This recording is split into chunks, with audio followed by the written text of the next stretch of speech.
Chapter 2. Losing Control. At this time, he was wearing a red wedding robe in a room plastered everywhere with double happiness, red cloth. Last night, his grandfather Xiao Lai and his aunt Xiao Ling's personally arranged this handiwork. His bedroom had been transformed into a wedding room. Suddenly, the door opened and an ethereal figure hastily came in. Xiao Qi immediately stood up and smiled. "Little aunt, is grandfather back?"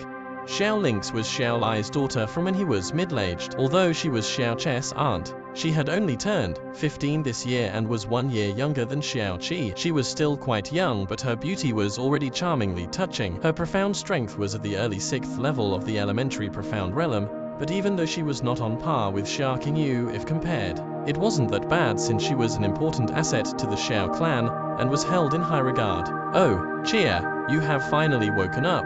A gentle voice spread across the room as Xiao Lai entered. Seeing Xiao Qi already out of bed with a normal complexion, Xiao Lai relaxed a bit. Behind him followed his housekeeper Xiao Hong and the #1 doctor in Floating Cloud City, Dr. Saito. "It's good that you have woken up, and you do not look ill anymore, but let Dr. Saito examine you. Today is your wedding day, and we cannot have the slightest error." "Dr. Saito, please go ahead." Xiao Lai stepped aside during his speech. Dr. Saito put his medicine chest onto the table and sat in front of Xiao Qi, lifting his hands to finger the pulse on Xiao Che's wrist. After a while, he took his hands off Xiao Qi. "Dr. Saito, how is Xiao Che's condition? Is it serious?" Xiao Ling's asked worriedly, with fearful nervousness etched on her face. Although he did not speak, Xiao Lai appeared solemn and had a fierce look on his face. How could he not be aware that Xiao Che's sudden collapse was strange?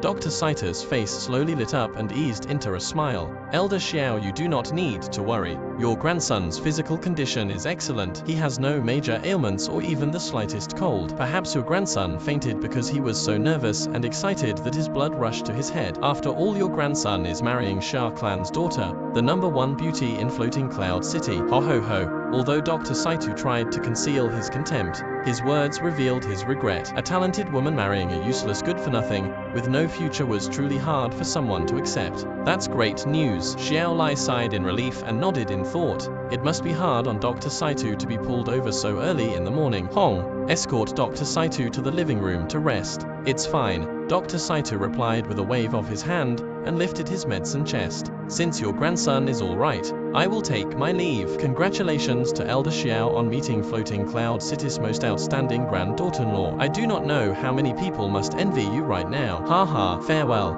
You must remember to come to the wedding for a drink." "Hong, escort Dr. Saito out." "Chia, are you really all right? Do you feel unwell anywhere?" Xiao Lai was still not assured after Dr. Saito left and scowled in thought. When Xiao Qi suddenly collapsed, his temperature dropped and his vitality faded away. This could not only be a result of being too excited. Looking at Xiao Che's present healthy condition, he indeed looked fine right now, but Xiao Lai still could not shake off that small doubt deep in his heart. "I really am all right, grandfather. You can rest assured," Xiao Qi said with an easy expression. His nose couldn't help but suddenly sour as he looked at Xiao Lai, and he saw a worried face with a head full of white hair. Xiao clan consisted of 5 elders, and although Xiao Lai was the 5th elder, he was the strongest in the clan. 5 years ago he entered the border of the Spirit Profound Realm's 10th level. He was now at the peak of the Spirit Profound Realm's 10th level, and had an opportunity to break into the true Profound Realm, a level that countless people dreamt of. Xiao Lai was only 55 years old this year with the strength of the 10th level in Profound Spirit Realm, but all his hair had already turned white. Every time Xiao Qi saw this head full of white hair,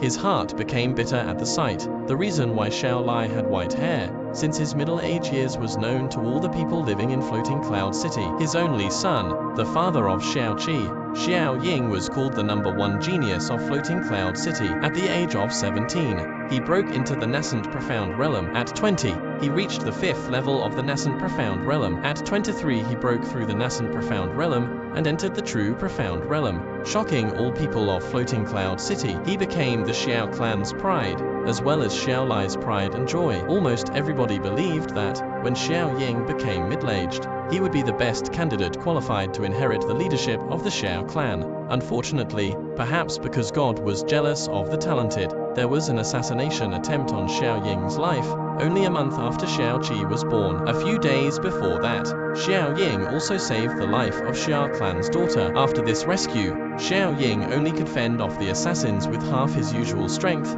and drew his final breath. His wife's heart broke in grief for the loss of her love, and went to meet him soon after. Xiao Lai's hair became white overnight due to the heavy blow of losing his son. 9 months later, Xiao Lynx was born. Her mother also suffered from the tortured pain of losing her only son, and died of depression a month later. Nobody knew how Xiao Lai lived his life the years after both his son and wife passed away. His pale white hair contained immeasurable grief, hatred, and a deep, unspeakable sorrow. To this day, Xiao Lai still had not found his son's murderer. Later on, he put all his hopes and wishes onto Xiao Qi, but the brutal truth of him being born with damaged profound veins entered and left his life out of the blue like a bolt of lightning. However, facing his hopeless grandson, Xiao Lai never showed any signs of disappointment nor fury. In his point of view, being born with broken profound veins meant that fate had been unfair, and that he should not be condemned because of such injustice. He should not be indifferent or ridicule Xiao Qi, but instead should love him more to compensate for it. Over the years,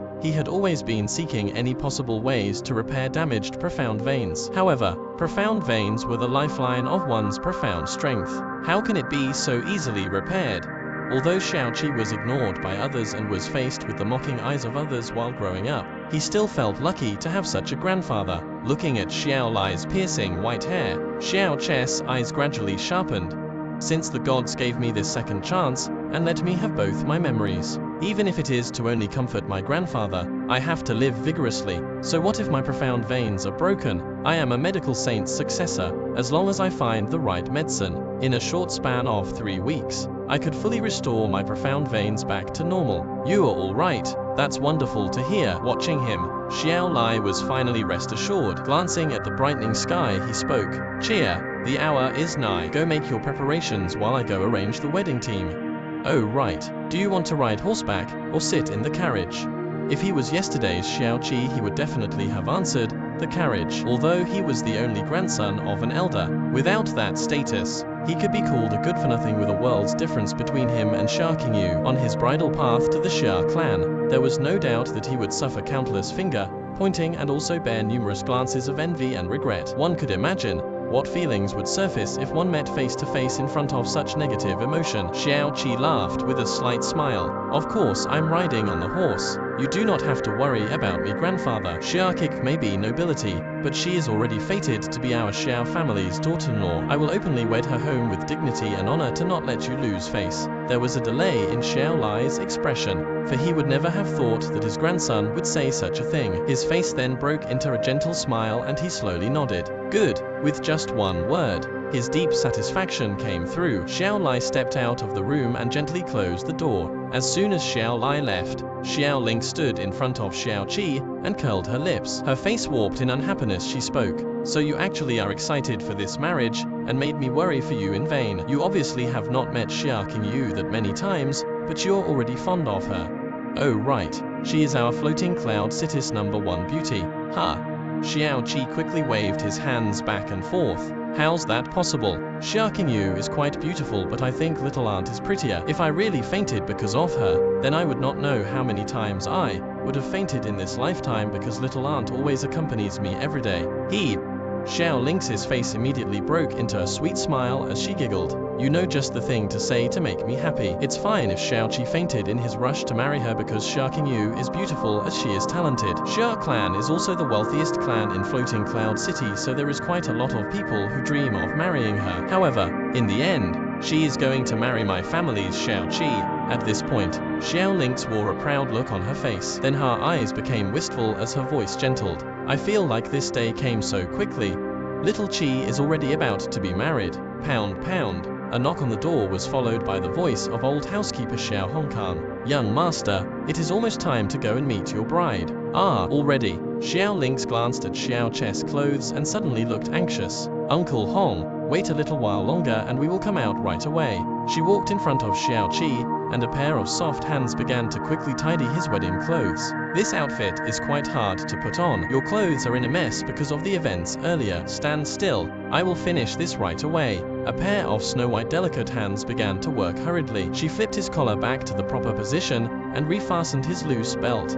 Her actions were jerky, but she took it seriously and paid careful attention to what she did. Xiao Qi silently looked at her, and his eyes gradually became misty. Today he was going to marry Xia Qingyu, but he knew for sure that Xia Qingyu was not marrying him because she sincerely loved him. If it weren't for their fathers, Xiao Xin and Xia Hony's agreement that March, Xia Qingyu would not even have bothered to take a glance in his direction. The only people in this world who were kind to Xiao Qi were his grandfather, Xiao Lai, and his little aunt, Xiao Lynx. During his earliest childhood, Xiao Ling stuck to Xiao Qi like a piece of candy. She followed him wherever he went, and it was hard for him to shake her off. If she did not see him for a while, she would cry loudly. However, when Xiao Qi turned 10 years of age and it was confirmed that his profound veins were damaged, Link seemed to grow up overnight. She knew the consequences of having broken profound veins, and then understood the concept of her identity as his little aunt. This started her regime of training in the ways of the profound to protect the life of the weaker Xiao Qi. After the Azure Cloud Continent's 24 years of